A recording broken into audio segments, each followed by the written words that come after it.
Thank you for staying with us. You're still watching One Slot here on News Central. In a bid to boost agriculture and food production in Africa, an $800 million agricultural platform has been launched by the World Bank to build and support sustainable food systems.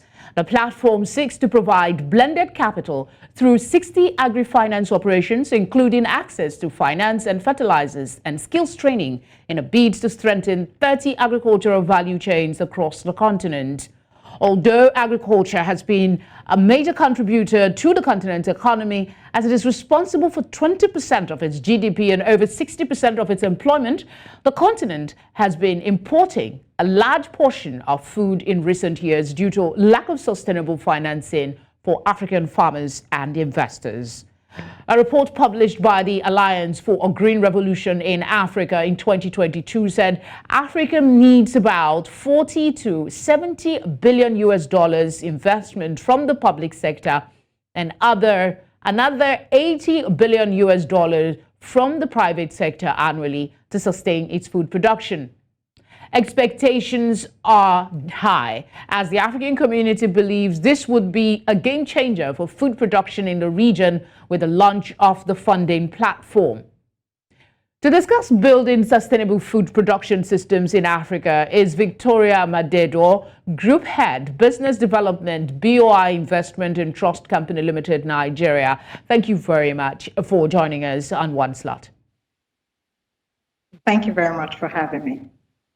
Now, considering the several agricultural interventions towards sustainable food production launched in Africa by the IMF, China, US, and other economies, as well as world bodies prior to this, what does this new $800 million platform mean for the African region?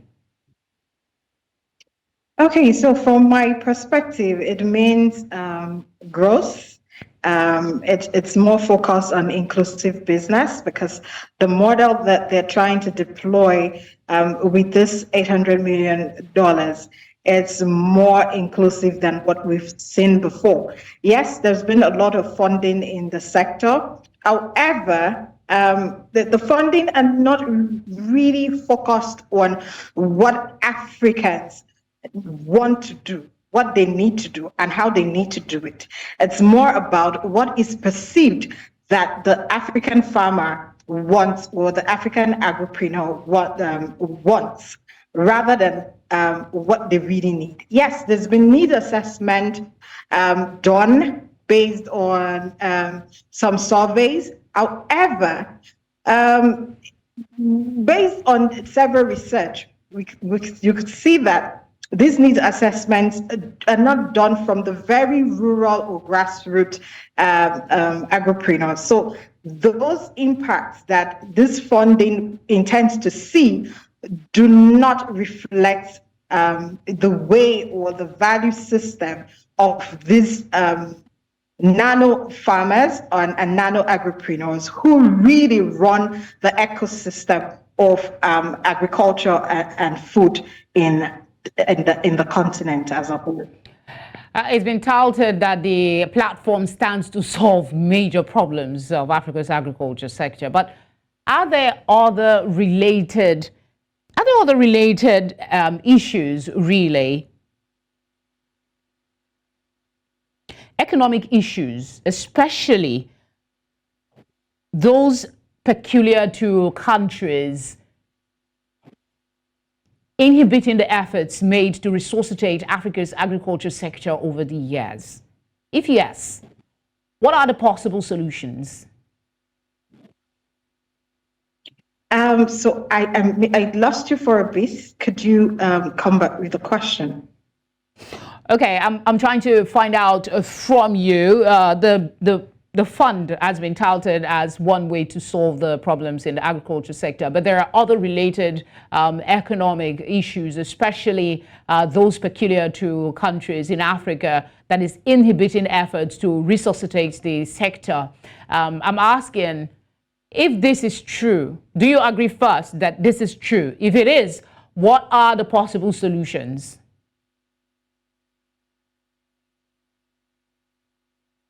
So yes, there are other issues that will inhibit the success of this funding. However, I believe that even if we look at the security issues stem from hunger. It stems from people who are trying to grab or trying to own a particular resource. So they're having this conflicts because they want to own or control a particular resources. With this funding, and the way the World Bank has structured this platform, it gives room for some of these critical issues like security, climate change impact, the effect we see with drought, the effect we see when it comes to disease spread, the effect we see when it comes to currency fluctuation, right? Which are the things that naturally impact success of funding in the African continent as a whole. This platform has put into consideration, based on what I have read about the concept note and the reason for the funding, it has put into consideration these factors and making priority these rural farmers, these nano agripreneurs as center of the platform by including them into a structure, a model that it is easy for them to have access to this funding. It is I'll put it as it's a way of ensuring that the funding gets to the very bottom of the pyramid of those that need it. And once these people are busy, for instance, let me give this the scenario of a farm in Nigeria. Now, rice farming was introduced to this community that used to see a lot of crisis, local conflict happen in that place. And also, they had widespread of bacterial infection when it comes to their livestock. This intervention came into that state for rice and included all these women and youths to ensure that they're able to keep themselves busy, because when you're not busy, it's easy for you to be influenced. That is what study has shown. Kept them busy, and this significantly reduced the incidence of communal crisis and clashes within that area. And the rate of kidnapping also significantly dropped. I believe that this model that the World Bank is also bringing through the funding to the African continent will help to reduce this kind of conflicts that can impact the success of any this such program, really. And structure. any effort at promoting food production will be improved with less conflict. That one is definitely for sure. I want to ask you something that you mentioned. You said one of the challenges is ensuring that the funding gets to the people who truly need it. What would be some of the specific financial services and products that you think will be offered through this platform? Because one thing is to say, well, make sure it gets to the right person. The other thing is to show via a plan how these fundings will get, how people will access it in order to utilize it effectively. I think based on what I read, some of the programs, the structure they're trying to put in place is to have a proper database of beneficiaries of this funding, so that we don't have repeat incidents. So they're creating a blockchain structure that allows each farmer to have some form of registration. So they will be in clusters. So it's easy for you to see where the money is going to, and to evaluate the impact that the funding is making in the lives of these rural farmers. So part of the model that they're bringing into this particular funding is leveraging on technology to reach those rural farmers, and then also leveraging on collaborative structure, so they don't come on their own blindly, which a lot of programs seem to do in Africa. So I particularly like the parts, sorry to interrupt, I particularly like the part where it's a collaborative effort, because if you talk about technology for rural communities, some people will be skeptical, because we know that as much as internet and all of the things have come mostly to the urban area, it's still tricky when it comes to rural areas. But let's hold our thoughts for now. We'll be right back. Let's go for a very short break. We'll be right back to continue the conversation. Do stay with us.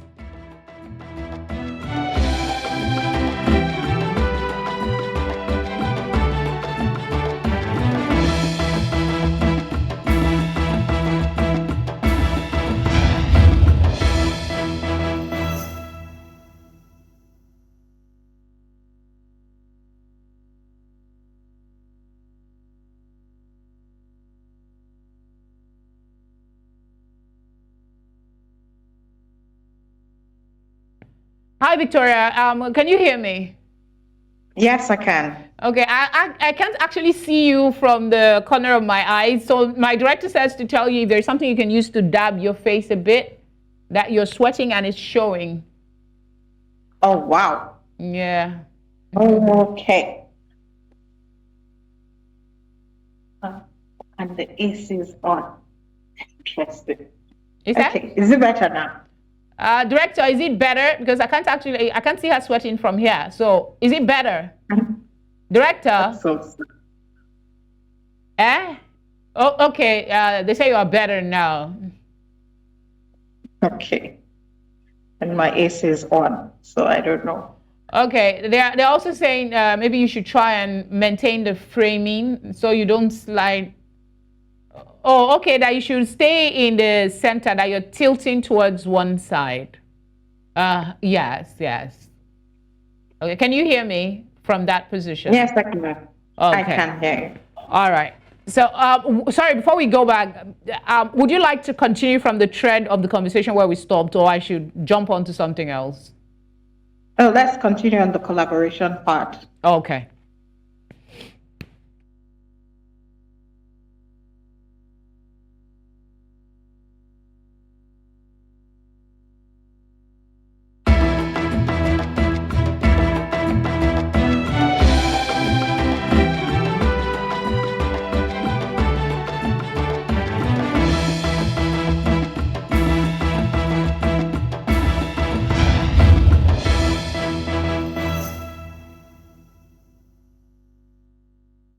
Building sustainable food production system in Africa is still our focus. We're looking at a new platform to help improve that. I'm talking about the $800 million agricultural platform in collaboration with the OCP. All right, let me come back to you, Victoria.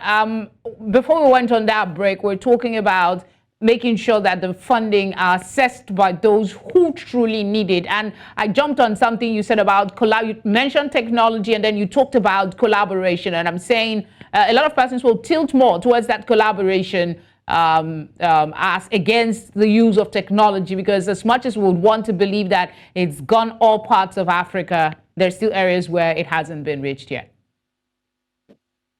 Yes. On technology, see it as just a one-sided thing. So technology has really gone beyond what some people assume. So for example, there are a lot of people using technology in Nigeria now using satellite imagery. So when you take the coordinates of these farmers, you can actually monitor them and to see the history of what they have done over time on that land, leveraging on technology. And then you can place them on a well-structured database that is dynamic, that allows you to get updated information about their performance from time to time. And then you can verify if truly the beneficiaries are those that are nano farmers or nano agropreneurs. I think part of what this funding is going to be leveraging is collaborating with existing businesses that have such technologies. So it's easy for them to be sure. And I know that they are talking to local businesses that already have structure in terms of inclusive business models that have shown sustainability over a period of time. All right.